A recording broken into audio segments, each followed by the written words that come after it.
Scanning for audio.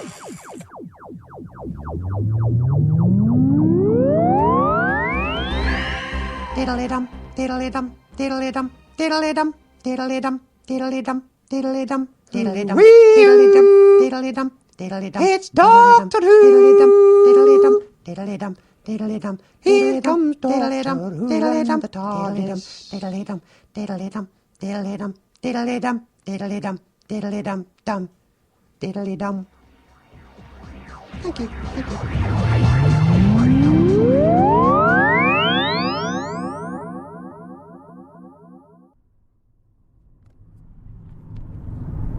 Welcome to possibly my third attempt to record this week's Tin Dog podcast.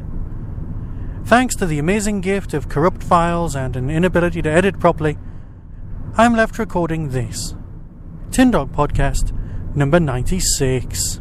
I'd like to start off by thanking absolutely everyone who was involved in sending me some of the best feedback I've had in some time about Torchwood. It's nice to know that I'm not completely alone when it comes to, well, not being the biggest fan of what I will admit was a particularly well-made show.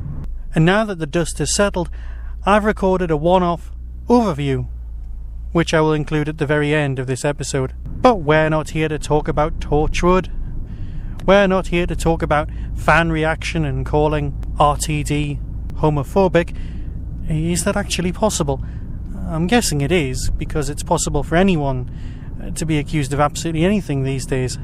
I'm also guessing it's a bit out of line and a bit pointless, because a certain character may or may not have died, and a certain group of fans may or may not have overreacted. I'm not particularly in a place to argue either way. However, if you'd like to find last Wednesday's Radio Free Scaro cutaway, oh, and congratulations guys on reaching your 150th episode by the way, then head there and listen to one of the best debates I've ever heard on any podcast. As far as I'm concerned, that's worthy of a Parsec award just there. The rest of this week's Torchwood news consists, well, of a thing that hasn't really been given a name yet, but I'd like to call it Lidstergate, where the writer of Torchwood, not actually the episode that was to blame, Joe Lidster, was singled out by a large group of online fandoms, so large that I'd rather not be associated with them that much, and they had such a go at the guy that he's actually decided to walk away from the internet and put up a massive statement online. I'll post the statement as part of the show notes on www.tin-dog.co.uk if you want to read them, but basically Joe wasn't impressed, and I don't think anyone else really would be either. But enough Children of Earth nonsense. You can hear the review at the end. No, let's talk about something much more impressive. Let's talk about Doctor Who.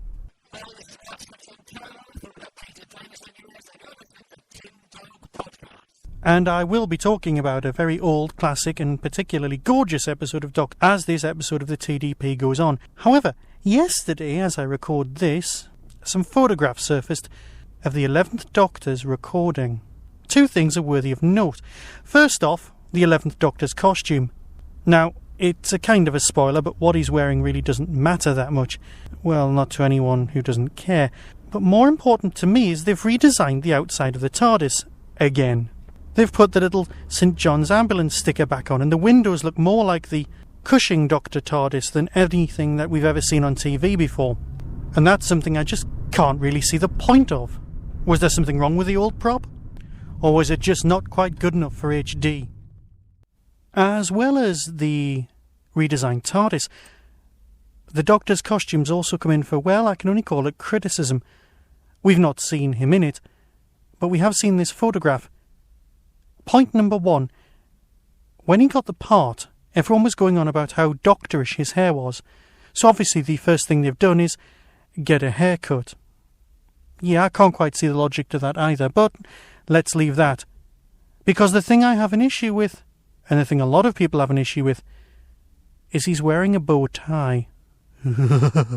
Please, like the second Doctor's hat, let's have that only last a week or two, shall we? I made it a rule as a child, never trust a man in a bow tie. I've lived my life by that, and it served me well. I know the second Doctor had that, but it gets worse. There's a tweed jacket, But beyond the tweed jacket is what I can only describe as a geography teacher's elbow patch. 2 of them, located, rather surprisingly, on his elbows. There are boots, there are trousers, there's costume of plenty. But why can't the guy change his costume? There is a TARDIS wardrobe after all. Or is it just to provide us with action figure fodder? Okay, the guy's a hero to us, but like a superhero, does he have to have the same costume all the time? And of course, in yet more news, it's just been announced that there definitely won't be a Doctor Who movie. That was what was predicted by most fans to happen at Comic-Con. Now, I'm a little bit surprised by this, but to be honest, a little bit relieved as well. Yeah, it's a good idea when we all want to see it on the big screen. Many of us, adore the Peter Cushing films. But the film would come out while the 11th Doctor was in place, and it was meant to be starring, according to fan rumour, David Tennant, the 10th Doctor. Well, wouldn't that kind of diminish everything? Also, for me, Doctor Who belongs on the small screen. Yeah, that's just me being pedantic. Me? Pedantic? Leave it. Enough rambling, and you know me, I very rarely talk about the news. Let's talk about something of actual importance. The Black Guardian box set. If you fail me again, I shall destroy you.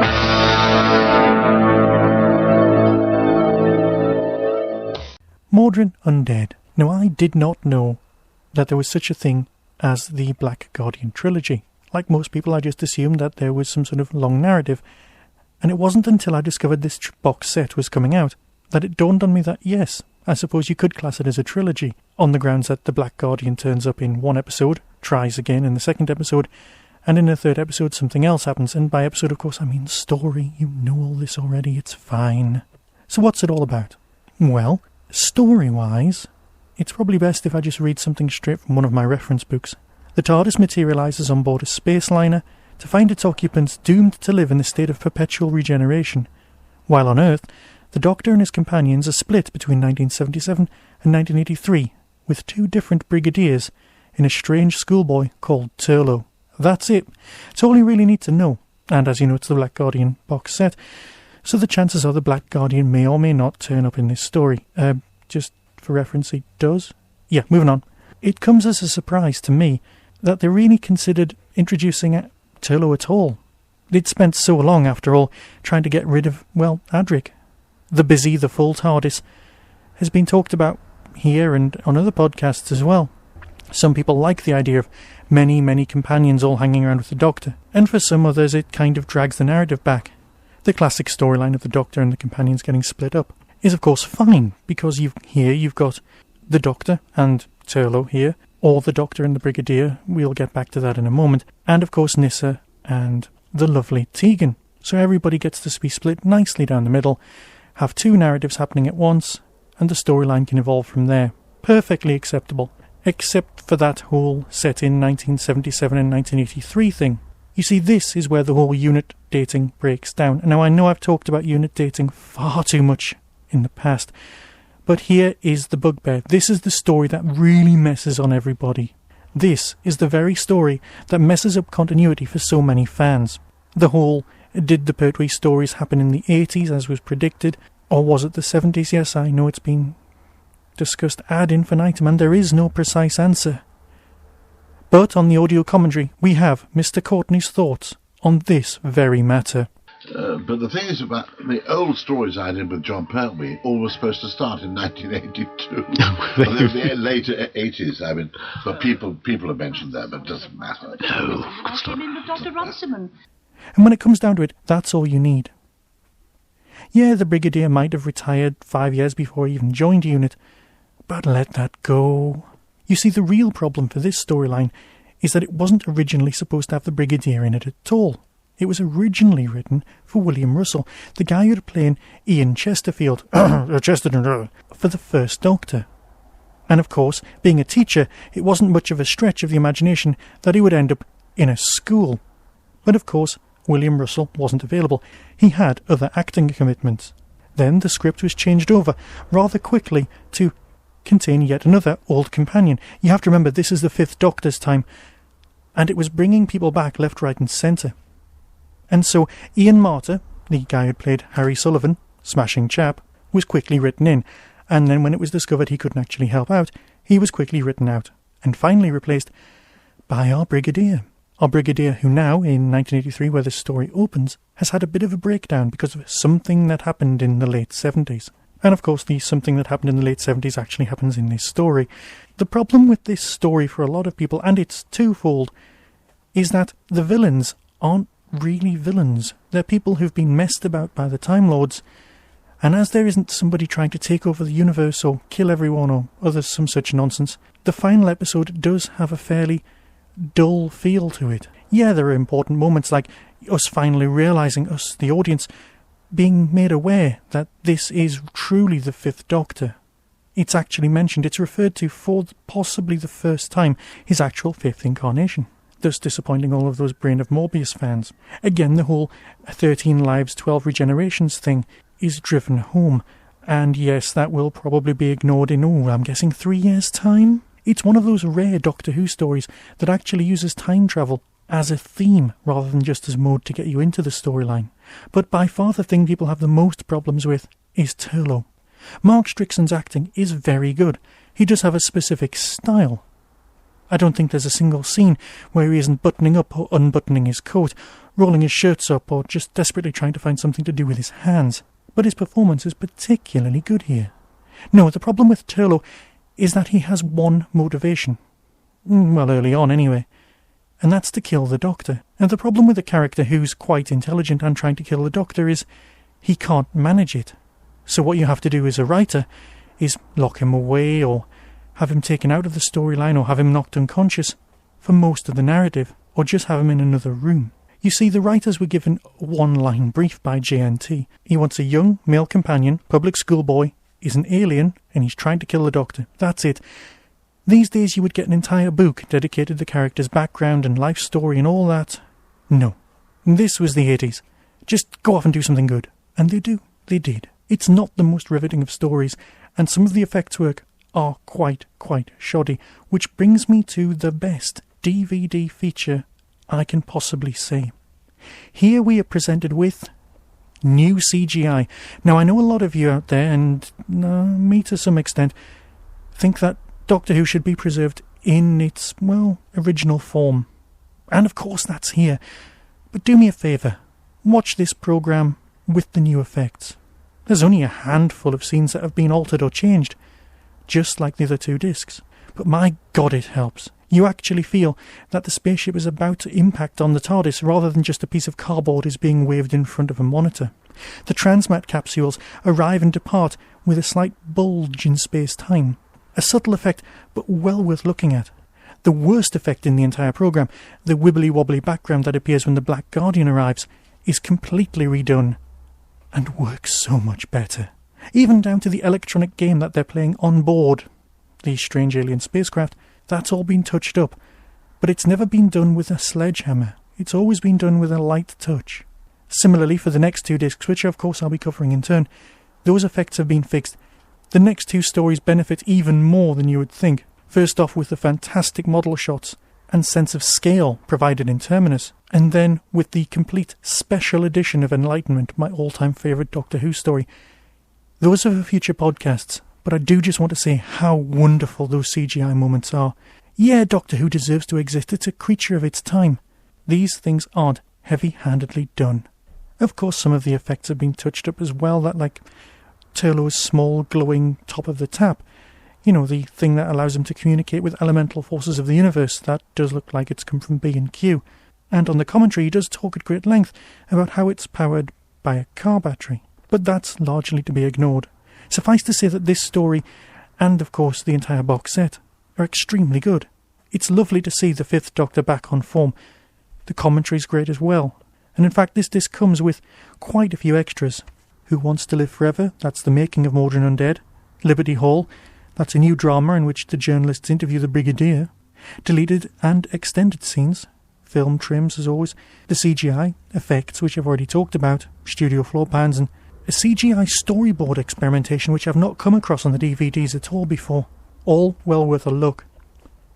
This also comes together with a rather nice Easter egg, which I think is on the special features menu if you scroll left.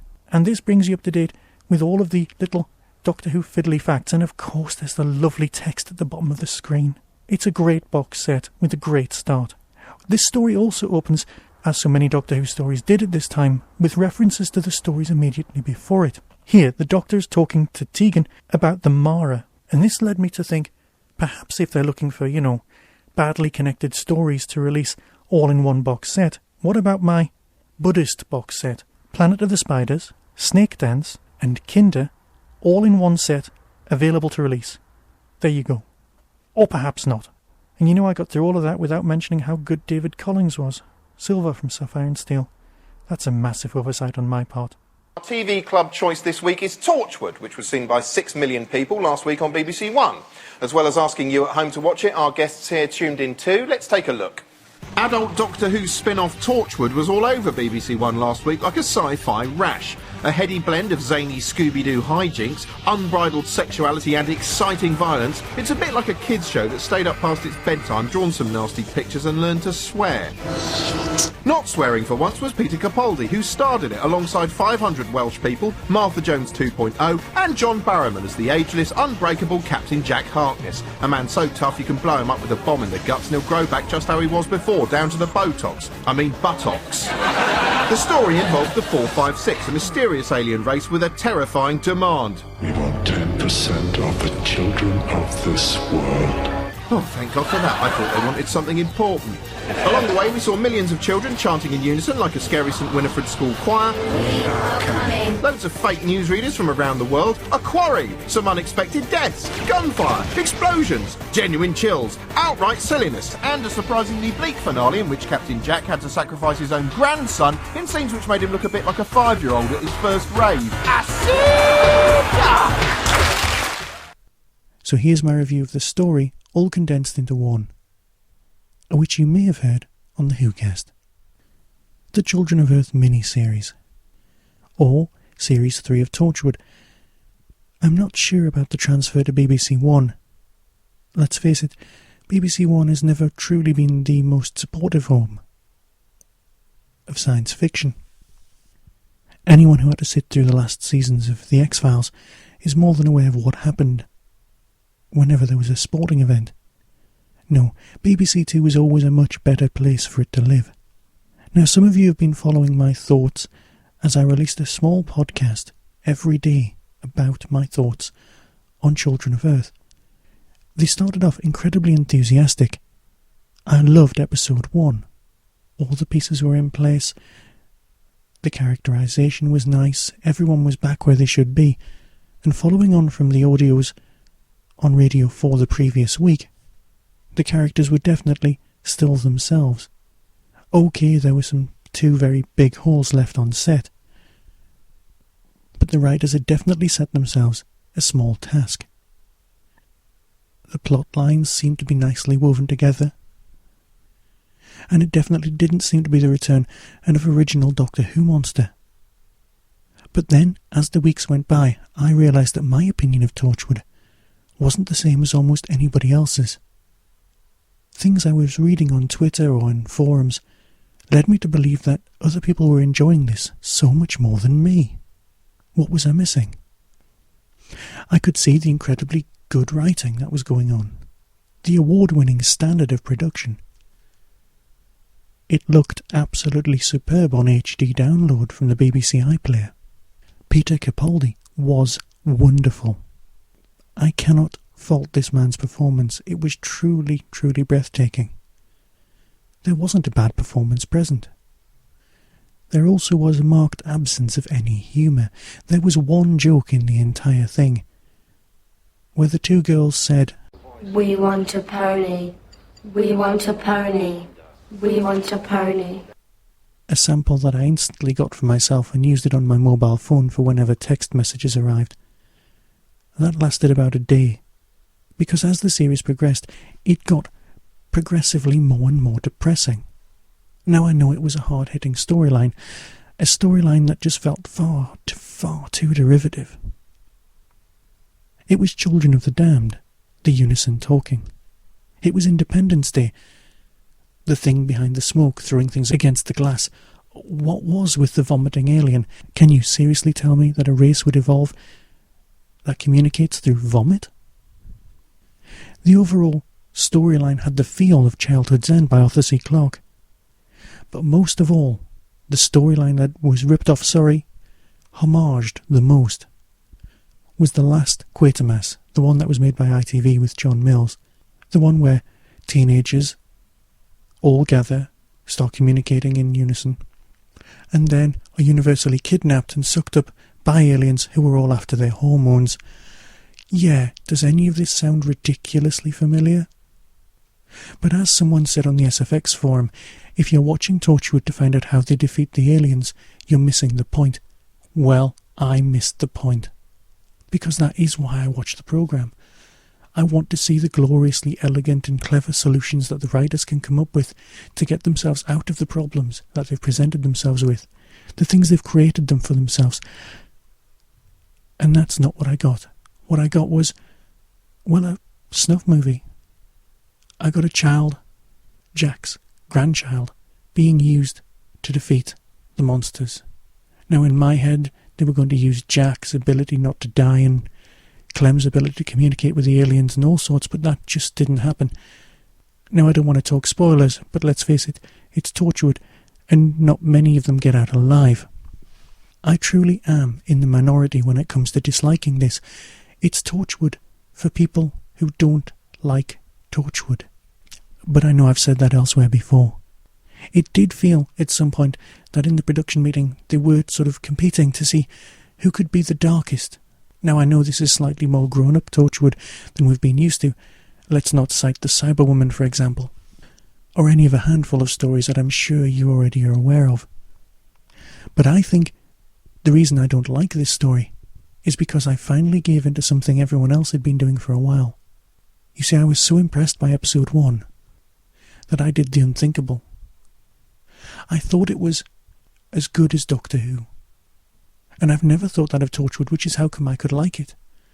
Because it wasn't the greatest show in the universe. It was quite good. My expectations, of course, were raised, and the minute they were raised, I was expecting something different. Okay, these stories take place in the Doctor Who universe, but that's where it ends. I should not have allowed myself to compare it with Doctor Who. There's always going to be things you find disappointing. The introduction of extra family members, like Jack's family or Yanto's family, felt very much like the inclusion of Rose's family in Doctor Who Series 1, or whatever the Eccleston series is called these days. Basically, it felt like padding, when what was happening was some characters who might as well have been wearing red jumpers were involved. Hi, you've not met me before, but here's a child. I wonder if this will be connected with the plot at some point. Hello, we've never ever mentioned these other members of family before, but let's put them in here now and film it on an estate. I know the reason they had to lose the car was so that Torchwood would be systematically removed from their things of power. I understand why everything was done. The laws of narrative also state, give the audience what they want, but not necessarily how they were expecting it. And I know for a fact that many, many people were very, very depressed after the end of the episode. It touched them all deeply and emotionally, which is a good thing when it comes to sci-fi drama, and a rare thing indeed. It's also worthy to note, and I'll leave it at this point because I've rambled far, far too much, that after I watched the last episode, to cheer myself up, I had to watch a John Pertwee episode of Doctor Who. I chose the Sea Devils, and I mentioned this on Twitter, and other people came back. They'd also decided to fall back on some other Doctor Whos to cheer themselves up, and almost universally, it was a Pertwee thing. Is it because Pertwee was the closest to this? There were invasions of Earth and London time and time again during Pertwee's time, and the Doctor turned up and just solved them. Can you imagine this storyline, but with the Doctor? It would have lasted one episode. Pertwee would have just gone, "Get off my land," and the aliens would have gone. Unless, of course, they were being helped by the Master. Stories that just never happened. The only thing that the DVD has over an ordinary release is the inclusion of the Torchwood Declassified, a sort of Doctor Who Confidential. which at the time of recording this was never actually shown on the TV. Enjoy. And so I'll end this Tin Dog podcast and fade away until next time, where of course I'll be discussing the much underrated Terminus, the one with the very odd dog creature, but it's by Stephen Gallagher, so hurrah!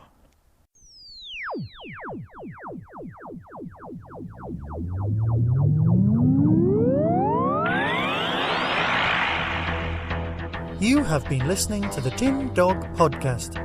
Doctor Who and its associated shows are all trademark of the BBC. No infringement is intended.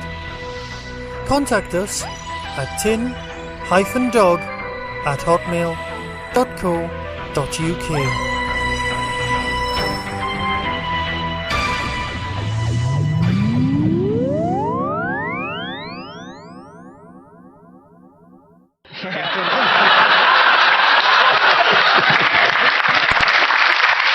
Is it Bonnie Langford's sex change? To be honest, what a world it would be if that's the answer. More likely to vote for him if he was Bonnie Langford. Really? What an extra poster as well. Gordon Brown, because I used to be Bonnie Langford. If you don't vote for me, I'll scream and scream and scream. You see,